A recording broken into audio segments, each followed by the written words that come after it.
That's right. Greetings, fellow armchair Imagineers. Tiki here. Jacob Wild, too. And Monkey. And welcome to our recap podcast for DuckTales, Season 3, Episode 3, Double O Duck in You Only Crash Twice. That's right. Woo! All right, guys, I'm not even going to beat around the bush here. I'm geeking out about this episode. This is one of the good ones, man. Yeah, I wish I could have seen your reaction when this little cameo from another series showed up. That must have been delightful. I remember when I sent you the thumbnail. Apparently, you hadn't seen the episode yet. I sent you the thumbnail under the assumption that you saw the episode. And immediately after I said it, you're like, "Rescue Rangers! Holy shit!" pretty much.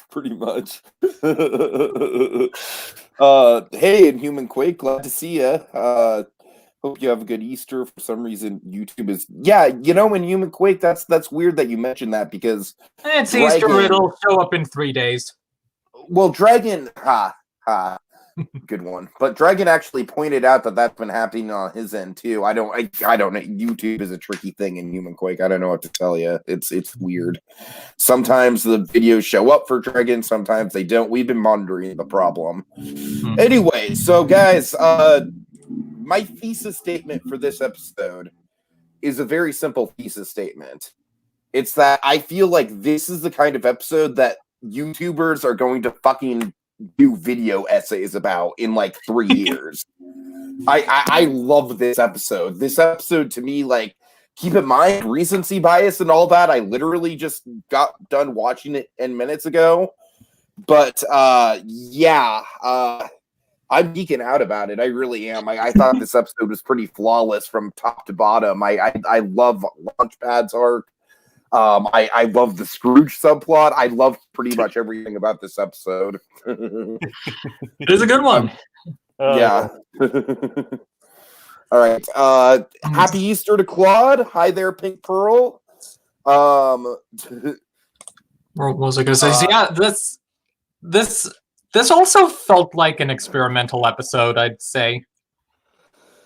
Okay, the one gripe I have about the episode, and it kind of turns into an ultimate sort of Pixar throw your arms up, we don't care, screw the logic, is I didn't quite get how the virtual reality goggles were supposed to work. Yeah, good point. Ooh, Pink Pearl, she's starting something in the comments here. She says she didn't like Steelbeak. Claude, I know you're really hyped up about Steelbeak, so I have mixed feelings on Steelbeak, I suppose. I do too. I think I may have been more into him on the rewatch than the. All right. Yeah, was it however the glasses thing works? But Tiki, did that remind you of the Void at Downtown Disney as well? Star Wars thing it definitely reminded me of the Void. Yeah. Maybe we'll see this show up there someday.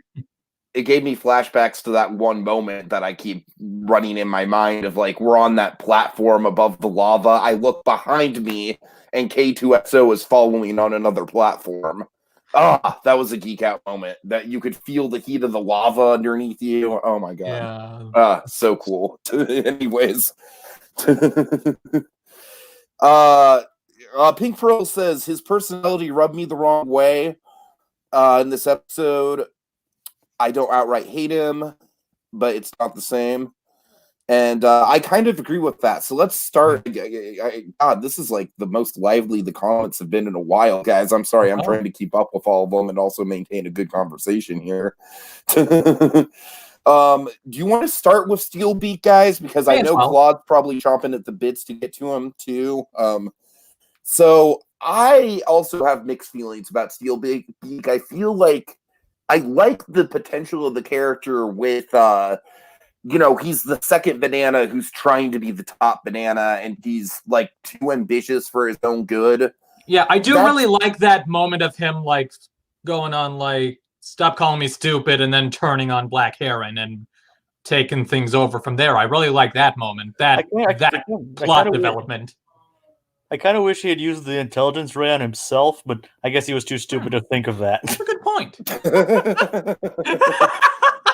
I got to admit, the too stupid thing was probably like you know, the virtual reality thing is just kind of like, wait a minute, how does this work? How can they not tell that they're in another location? But I guess with the virtual reality thing, I guess what I didn't get is, like, obviously when you put on the virtual reality headset, your vision is blocked out. And I guess with this, it's like, is it supposed to be like is the game supposed to be programmed over the set or what? That I don't get. I don't know. What set are you referring to? Like the set that the spy set, the opening segment. I think it's just meant to be like a highly advanced virtual reality simulation. So don't question it too much, is basically what you're saying. Pretty much. Is this the first time we heard the name of Fal Bradford? It might be. It might be. I think his name's been mentioned in the credits before, but I think that's about it. Yeah, that's fair. Oh, yeah, probably in credits or something. Anyways, and I do like the idea of like having, you know, a sort of dumb on dumb face off with Steelbeak and Launchpad in that card game. Like that's fun. I'm just gonna get, like, the thing that I love the most about this episode is, like, I'm not even a big Bond fan. I'm really not. I like maybe 3 of the Bond movies, honestly. But this is such a loving homage to Bond. And I like, just top to bottom, just all the stuff, all the James Bond stuff, just really, it works so well, and the animation just, mostly it's the animation and the music that I kind of praise in terms of, you know, the admirable animation video essay of it all. You know what I mean? It's very much just kind of like, it blends together just quite nicely with Dewey singing the song at the beginning of the episode. And then that epic moment at the end with Launchpad sacrificing his intelligence, which we have to get to smart Launchpad. I could land a plane. If that's really Ben Schwartz singing, he's actually a pretty decent singer. It's probably, I assume it was him singing. Oh God. This is like Ben Schwartz. Just give him an Emmy for this episode, because honestly, like, I felt for him when he had to give up his intelligence.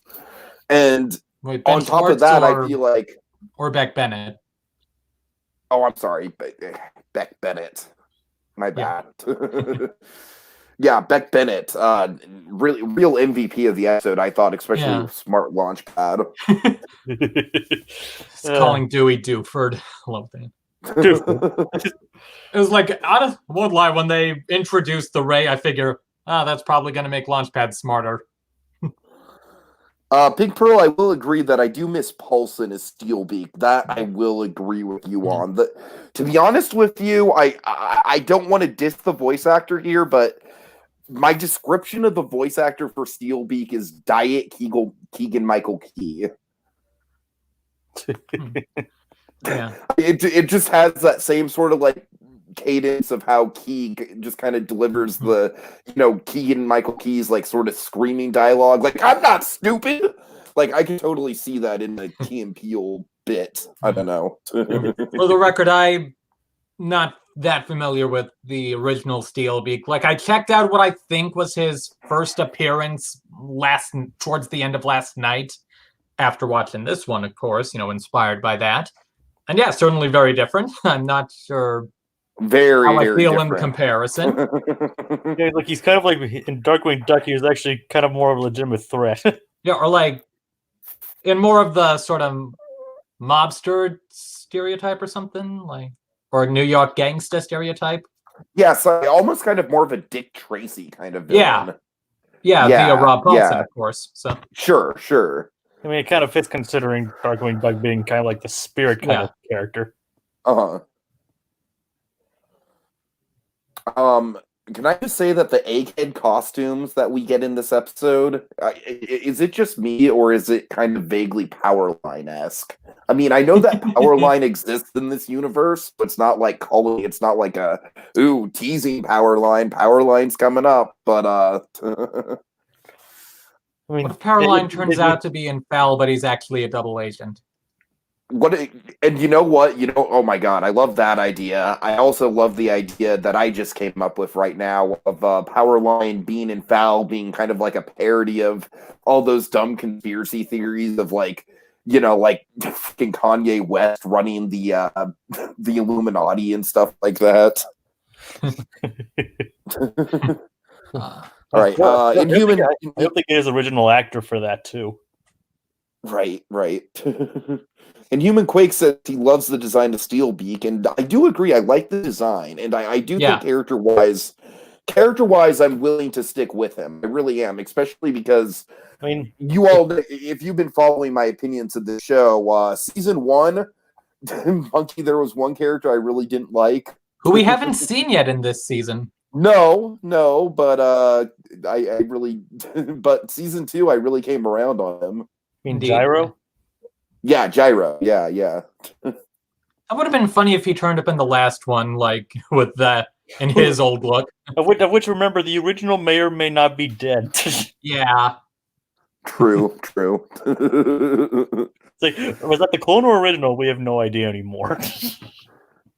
Okay, guys, let's talk about the big, like, probably headline thing of the episode. Holy shit, Rescue Rangers! Yeah, when I first saw that just in ordinary mouse, I was like, that's gonna become Gadget, isn't it? Yeah, I saw that. I was thinking that too. It's like, and then heard that they were gonna show up in this series somehow this season. Didn't know how. This was a really good way of getting them in.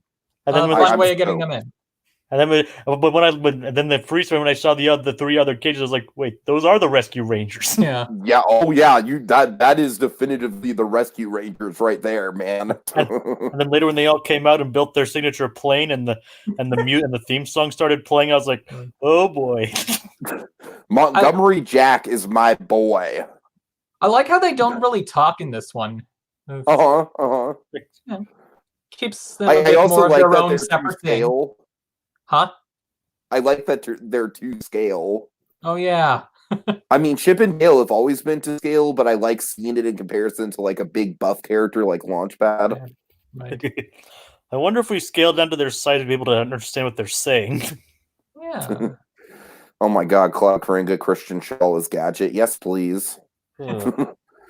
Of course, the fun thing about Gadget Monkey for us Disneyland natives. Gadgets Go Coaster. Yes, Jinx, you owe me a Coke.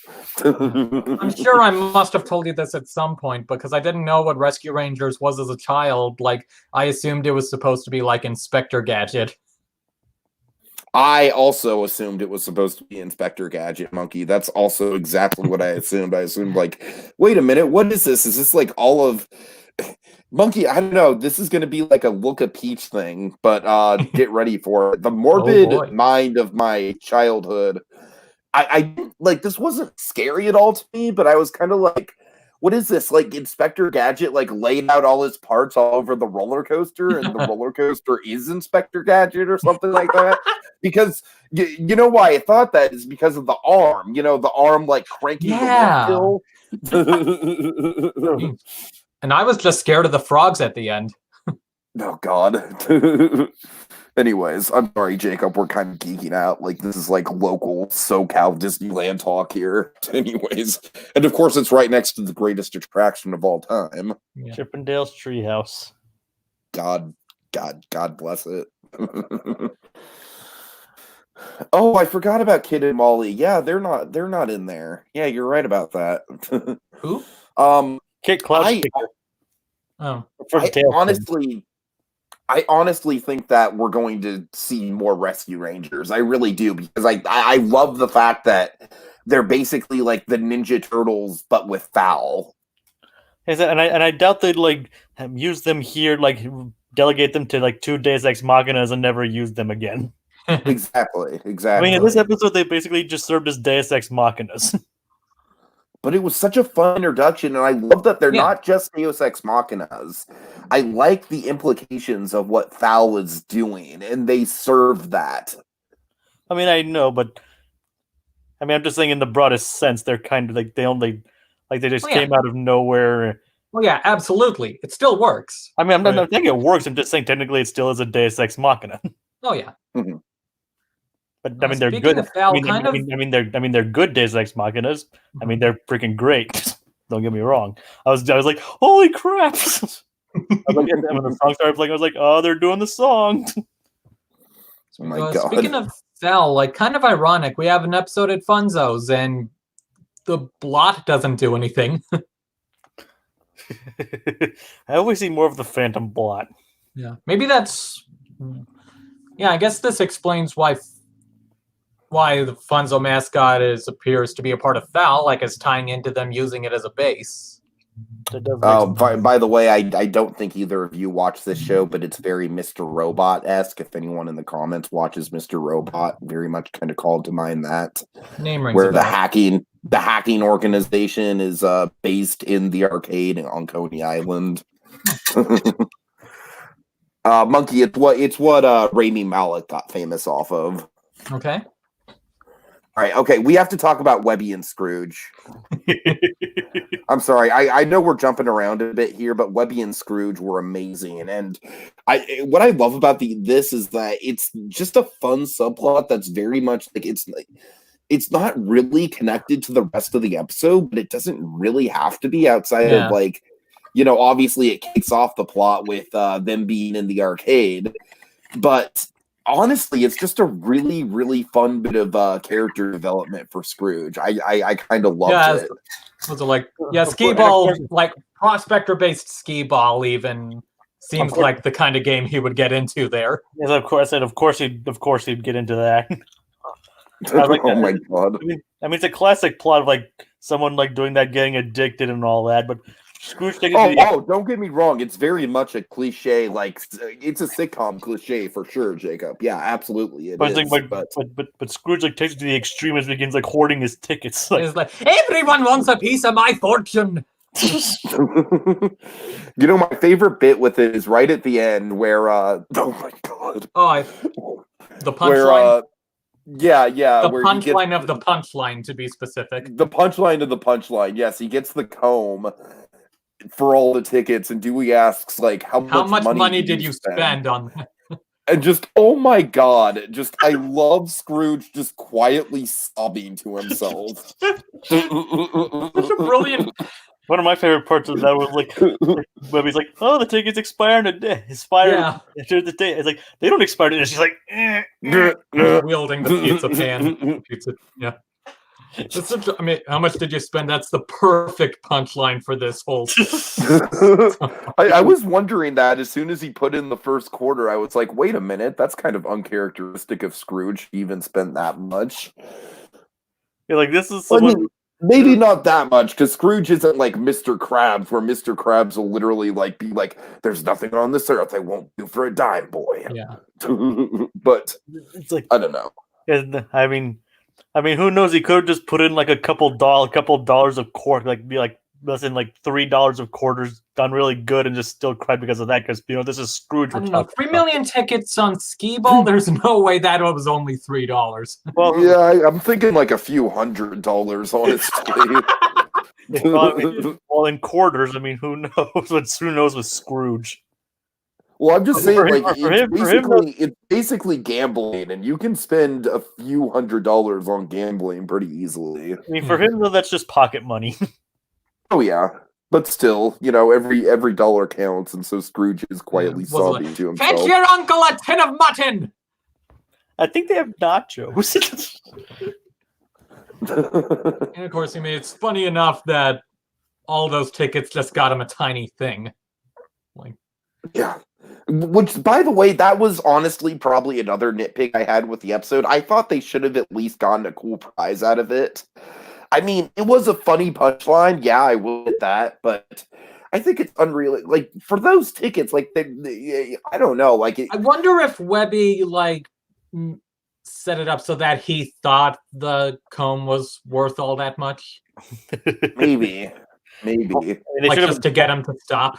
They should have implied that, though, but... Yeah.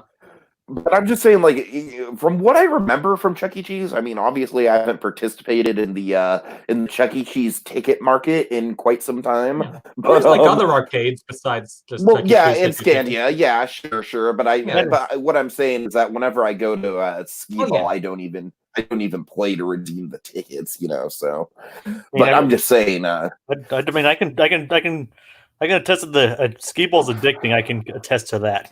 Oh, skee ball is my favorite thing to do in arcades now. Absolutely, it's my go-to. Like, I think We I all just- played that Duncan Alien skee ball. Oh my god. I'll take that as a yes. I think I did that a lot of the Magic Mountain near me. Oh god, when you say Magic Mountain. Well, Magic Mountain they have like a fun. Yeah, zone, I know. right? I remember you mentioning that. I miss. I can theme see parks. Scrooge being really into that version of skee ball. Hey, Right. party extraterrestrial something. And then and I love the lines like, "Who doesn't want to be plugged into a great adventure?" He's like, That's like, true do you- that himself. he's like, "Do you not know who I am?" Do you Was it not know who I whack-a-mole? am? Like, oh, pay to do someone else's yard work.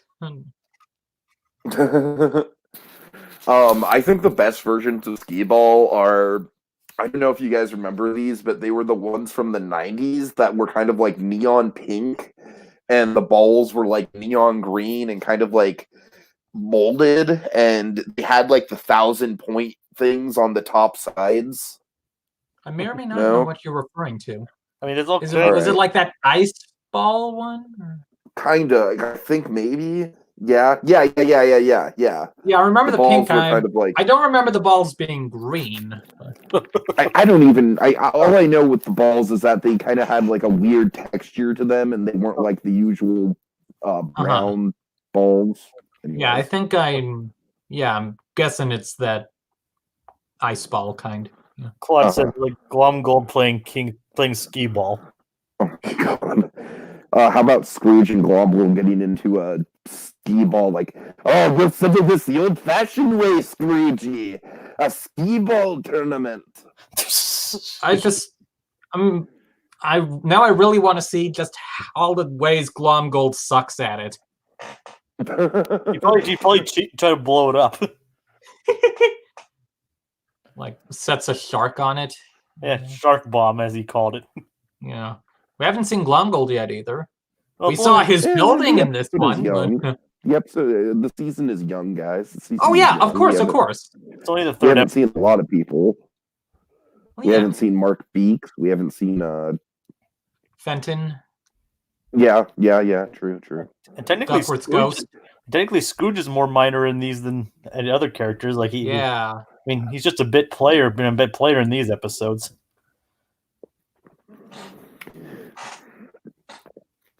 All right. So we should talk about more about Smart Launchpad because I feel like that's the other big highlight of the episode. It's like Smart Launchpad, like he's a completely separate character. Yeah. I wouldn't be surprised if he shows up again at some point.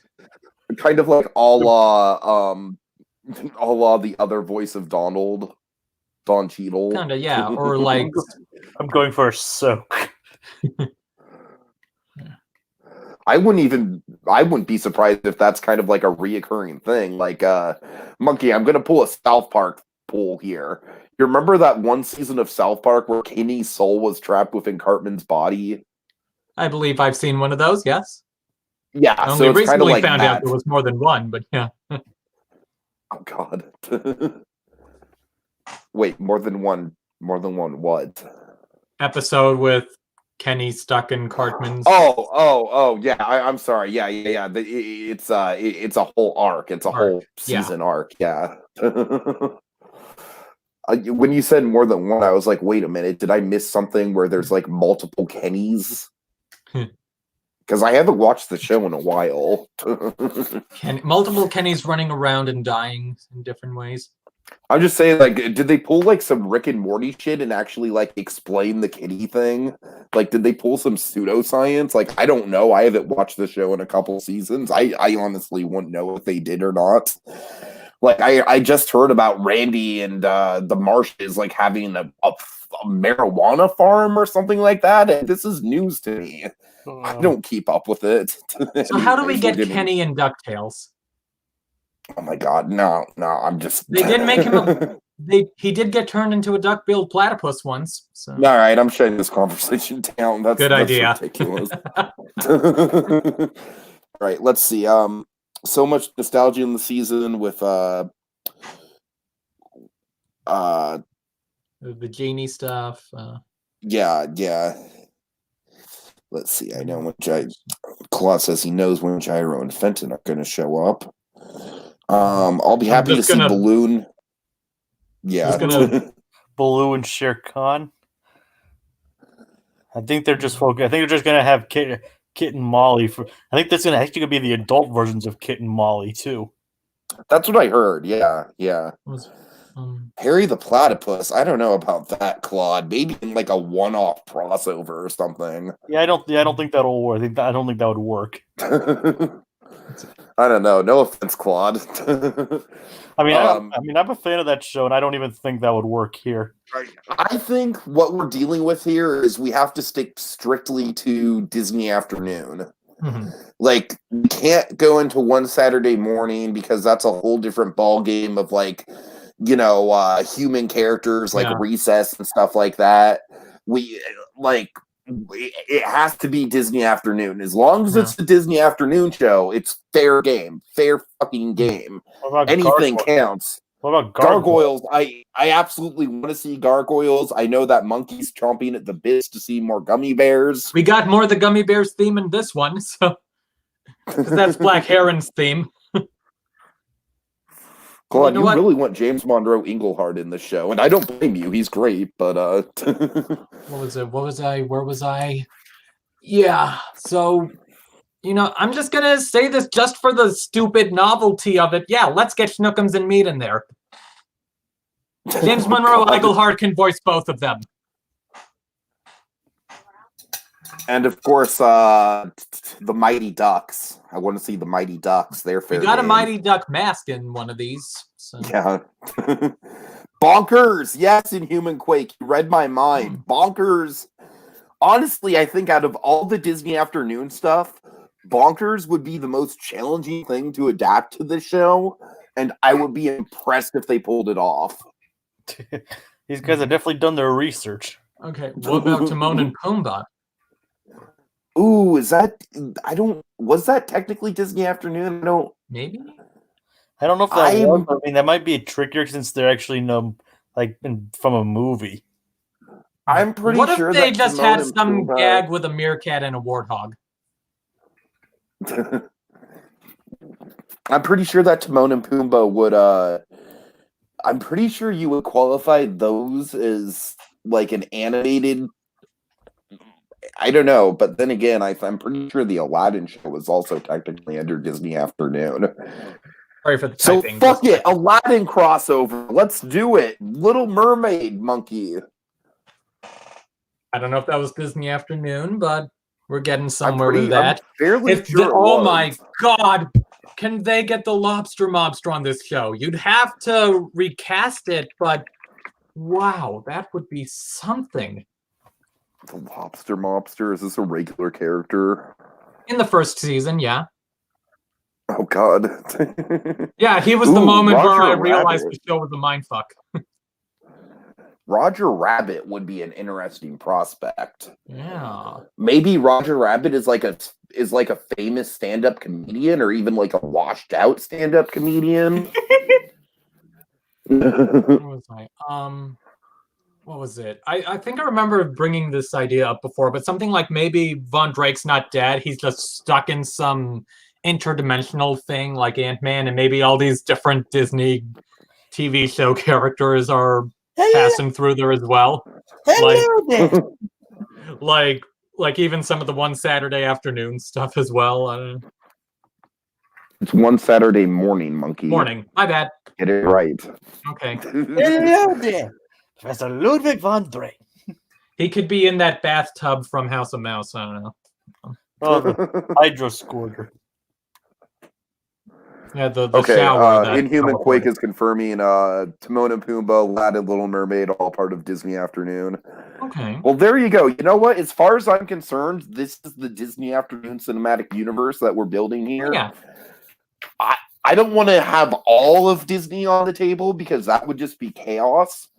But if, like, with Aladdin, let's say we have Iago in there. Yeah. Iago would be easy enough to throw in there, you know?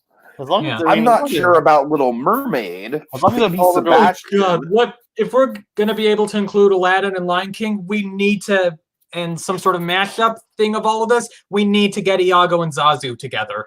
Oh my god, yes. They go into business on a tiki bar. Dewey's like, "Wow, this is so hip." I love it. I love it. He's a Happy big Easter, happy Easter, celebrity. Pink Pearl. Oh god. Hope your day gets better, Pink Pearl. Happy Easter. All right. Oh man. Yeah, the Disney Afternoon Universe. Absolutely. Absolutely in Human Quake. I'm totally down for it. Oh god, now I'm just going through the crossover appeal of like Aladdin and Little Jesus Christ. I'm sorry. You know what? I don't care if this is the stuff that people tune in for. Yeah, hope you have a good night too, Pink Pearl. All right. Anyone else have any crossover suggestions for this whole cinematic universe thing that we're building? I mean, honestly, I feel like One Saturday Morning, the thing that kind of defined those shows was that it was more slice of life for the most part. So I don't think that I feel like the barometer really should be that I'm gonna go from Disney Afternoon to like fuck it, any animal, as long as it's not a human. That I feel like I feel like as long as it's not a human, you know, like let's throw in Robin Hood. You know, Robin Hood could be like an Errol Flynn type. I don't know.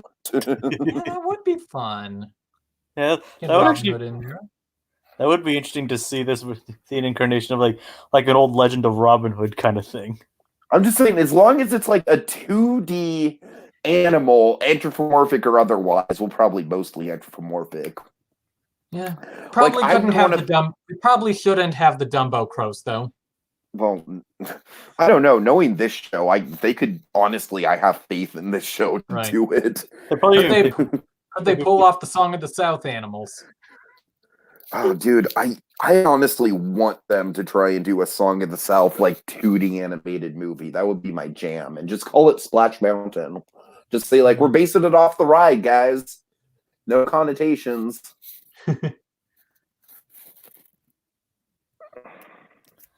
Ooh, TikTok the crocodile. Yeah. Yeah. The genie from Aladdin and Gene the genie interacting. Yeah. Not sure about the genie from Aladdin just because, you know, like post Robin Williams 2D animated genie. That might be kind of weird. Oh God, Chicken Little. Oh. Okay, I know he's not 2D, but just throwing it out there. What you could do is have like a giant, like just have a giant Chicken Little statue somewhere in the background, Yeah. just looming over everything. Willie the Whale, could we get him? But the opera singing whale? Yeah. That's a deep cut, but sure, why not? Oh, Susanna. From House. I got because I was first introduced to him from the Stress Movies episode of Von Drake. All right, so obviously a lot of crossover potential Yeah, and here. he has a poster in the PhilharMagic queue. So. I don't associate him with opera. I associated with him more singing "Oh Susanna." Yeah. Funnily enough. Clarabelle, yes. Oh my God, Clarabelle and Taurus. Oh, I mean we have Goofy, so why not Clarabelle? Yeah. I honestly have like a bizarre sort of like fascination for those old school characters like Clarabelle and Taurus, and yeah, Oswald too. Oh man. if they get Oswald in here somehow, like even just some background cameo on a poster or something, or a book, I don't know.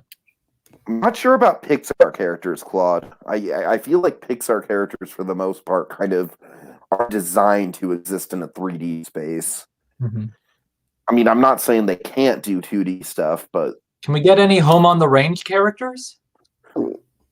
God, No. I'm like the one person on the internet who actually defends that movie. I'll defend some of it, yeah. I think Alameda Slim is a fun villain. I think that it kind of has like a fun sort of Western aesthetic to it. I kind of like a couple of the songs. Oh yeah. I don't know. It's not great, don't get me wrong, but I think it's better than something like I mean, Brother Bear's more ambitious, but I'd rather rewatch Home on the Range. I just thought of a gag. Like maybe they're at a baseball game and we hear like some. Okay, so like the Ducks are at a baseball game, and they're all applauding. Like after just we hear like we just sang the national anthem, and we see the singer like leaving the field, and it's the Roseanne Barr cow. Oh my God.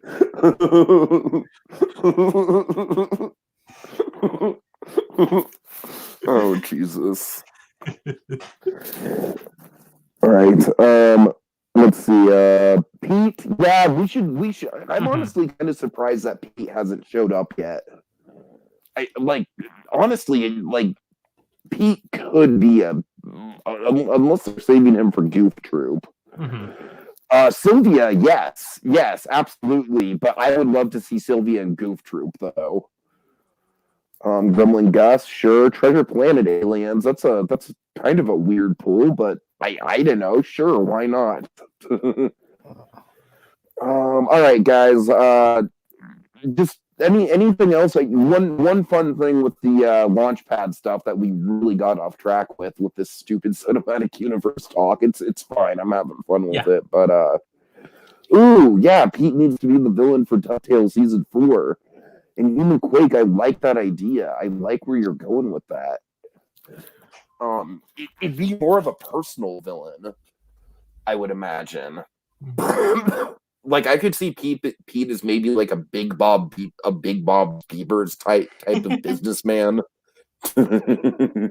Just like a failing working stiff who has a grudge against Della Stooge. wasn't there, he could call the triplets Little Orphan Boys. Oh my God. So the Launchpad thing you were gonna say? Or what if I'm sorry, one more thing with Pete. What if he's like, this is gonna get dark, but what if he's like Webby's abusive stepfather or something? And he's like, well, not abusive, but like Webby's mean stepfather, let's say. And he's like, come on, Webigail, I don't want you hanging around with those orphans. And then Dewey's just like, dude, we have a mom, not cool. All right. Merlok. Yes, Merlok absolutely should be in the show at some point. Anyways, guys. Gene the Genie. Yeah, Gene the Genie, I'm surprised is another one I'm surprised hasn't shown up yet. What? Especially because It was the last episode. Oh yeah, duh. I'm sorry. That's what I was saying. That's why they should have Merlok eventually, because they had Gene. Right. And a version of Dijon as Jen now, so. Oh my God, that was a weird deep cut. That was someone that's kind of what I'm saying with the Dumbo Crows. It's like if they can do a respectable version of Dijon of all characters, then I'm just saying, fucking Dijon. Like the name in itself is a stereotype. And no, the Disney Plus listing of the DuckTales movie does not say includes outdated cultural depictions. Oh, really? No, I'm it doesn't. kind of surprised. I mean, you admit, like, you'll agree with me. It is an outdated cultural depiction, Absolutely. right? I mean, I'm not even offended by it, but still, I'm calling a spade here. Yeah. So you were going to say a thing about Launchpad? Yes. I just want to reemphasize how much I really love that moment where he sacrifices his intelligence. I know I went over that before, but just the timing and the music cue and the way that the song plays out, Gesundheit. It's just all it's awesome to me. It's great. Yeah. It's kind of sad to see it. I mean, obviously we kind of figured Smart Launchpad couldn't stay around forever. Although, like I said, I do think that we have a plot line in store of Smart Launchpad still kind of being in Launchpad's head. Yeah. I mean, it could be a one-off gag. It could be a one-off gag, but tell him about foul, Mr. McD. I like purple.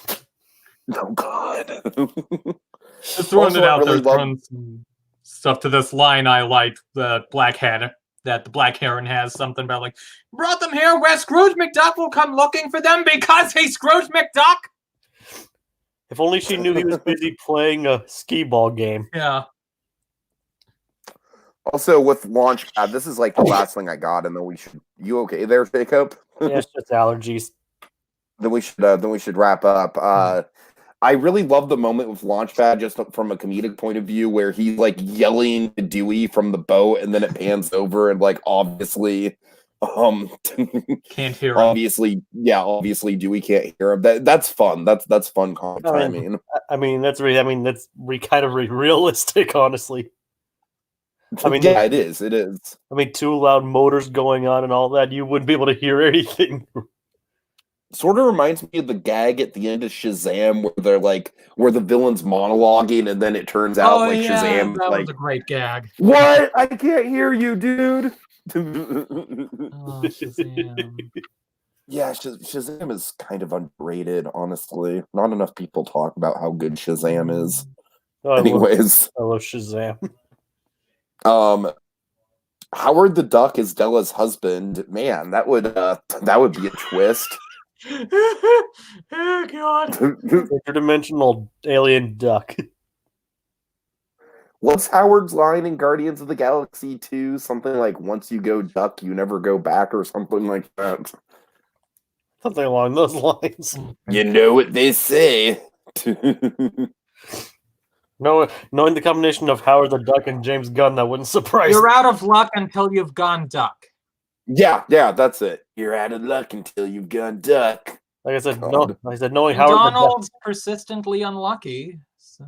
Claude, Monkey's pretty spoiler sensitive, so I wouldn't, honestly. Now we're just having Shazam love fest here. I'm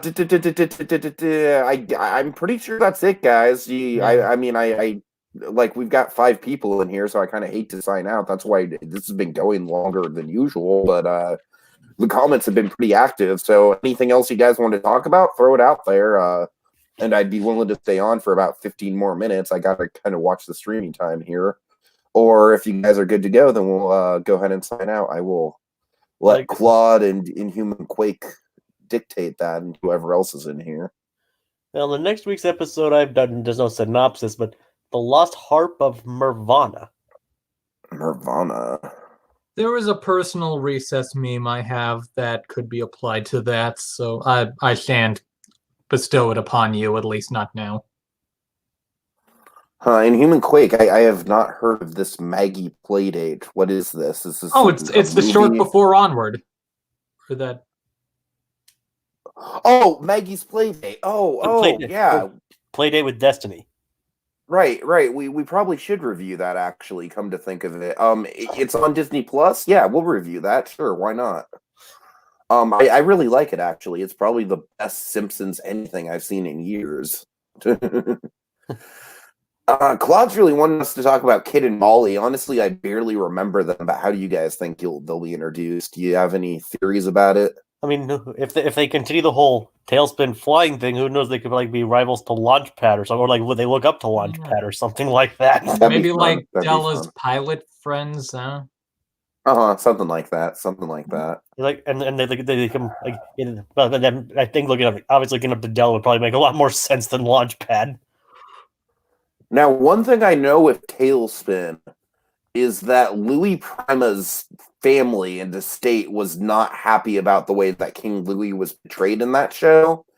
So I'm fairly confident we'll see Baloo and we'll see Shere Khan at some point. I think they've reversed that in recent years. Have they really? I mean, maybe because Magical Map definitely has Jim Cummings as King Louis. And House of Mouse got around that by having his twin brother King Larry. Oh God. Yeah, twin. He looks and sounds exactly the same. His name is just Larry. I love that. That's so cheeky. God, that's awesome. But who knows, if they can't get King Louis, they can at least use King Larry. Oh God. I love that that's Disney canon now. That's amazing. Well, it's House of Mouse canon, so I can't really say. You know what? House the Mouse, as far as I'm concerned, is the ultimate Disney canon. Here, monkey, take the lamp. Nice. It's been a while since I've used that one. Yeah. That was. Oh God. Okay, visit I or realized second who should be who should turn out to be a big behind the scenes villain in this DuckTales series? Piglet. Piglet. Oh God. Okay, I mean, nobody will definitely see it coming. Monkey, was Take the Lamp our my first trip there or my second trip there? That was like your fourth trip. Oh, was it really? Oh my God. Yeah, that was I the lose Hamilton count. trip.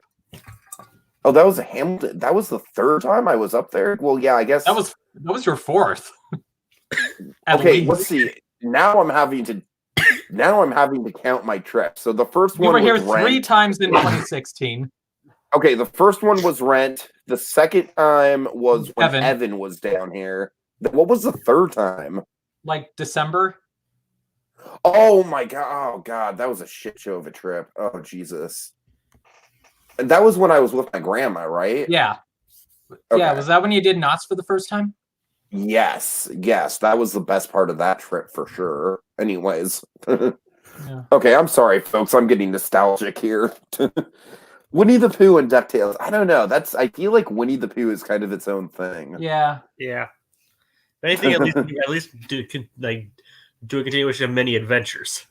But I do like using a one-off random character from Winnie the Pooh, like a piglet or something. I do like that idea. Or What like if- some what if- obscure character from some obscure one-off character from New Adventures. What if Piglet, or like say even Gopher was like pulled like a Mr. Big from Zootopia, and like they like the big crime boss or something. That's what I'm saying. That would be really fun. Yeah, they haven't done anything with Gopher and that I know of lately. In ever. It's like oh my Gopher's God, like, I miss Gopher. after all, not in the book. I imagine that Gopher's voice is hard to do for the voice actors. Hey, get Corey Burton. He could probably do it. Well, Corey Burton can do anything. Caw. Yeah, Caw, I agree. I agree with Caw. That would be fun. Well, I mean, Jim Cummings could do Caw. I mean, it's basically. Yeah, if he wants to admit in interviews, I'm not doing that. That's basically just Winnie the Pooh. Yeah, he was Caw in the Jungle Book too. So. All right, guys. At this point, we're just kind of throwing out fan castings here. Yeah. I have to cut it out somewhere. Turk, yeah, sure, why not? I nearly suggested Turk earlier. Really? Yeah. I mean, Turk does have some crossover appeal because she does kind of exist in the same universe as Beauty and the Beast. Wait, what? Oh, right, Well, right. because Yeah, of the teapot. Because of the teacups. Yeah. Yeah. I have a whole headcanon about that, Monkey. I don't want to bore you with the details. Okay. Anyways. Yeah, I would assume John Goodman would probably be Baloo. I don't see why not. Unless you wanted to go with a different angle for Baloo, but John Goodman's pretty decent at it. I mean, all right, guys. About Jungle Book 2, they did cast the characters well. Yeah. Okay. Fuck it. Gilbert Gottfried as Baloo. No, Gilbert Gottfried, I mean, Essays, McDuck. You gotta lay back. Go with the flow. Float on your back in a river with a boy on your stomach singing. It's the necessities. All right, Dragon's right, guys. Dragon's right. There's too many rabbit holes this Easter Sunday. I agree. This has been a very rabbit hole-filled discussion, but it's been fun. So going down the list here, big thanks to Inhuman Quake, Claude, Karinga, Pink Pearl, Dragon, of course, thanks for stopping by. I'm waving. I'm missing anyone in the comments? I'm pretty sure that's it. I'm pretty sure that's everyone that stopped in. And anyone else who's watching, you guys are awesome. Thank you so much. We will see you next week. Take it easy. It's been great. Happy Easter and good night, everybody. Night. Woohoo. Woohoo. Woohoo. Holy shit, it's Rescue Rangers.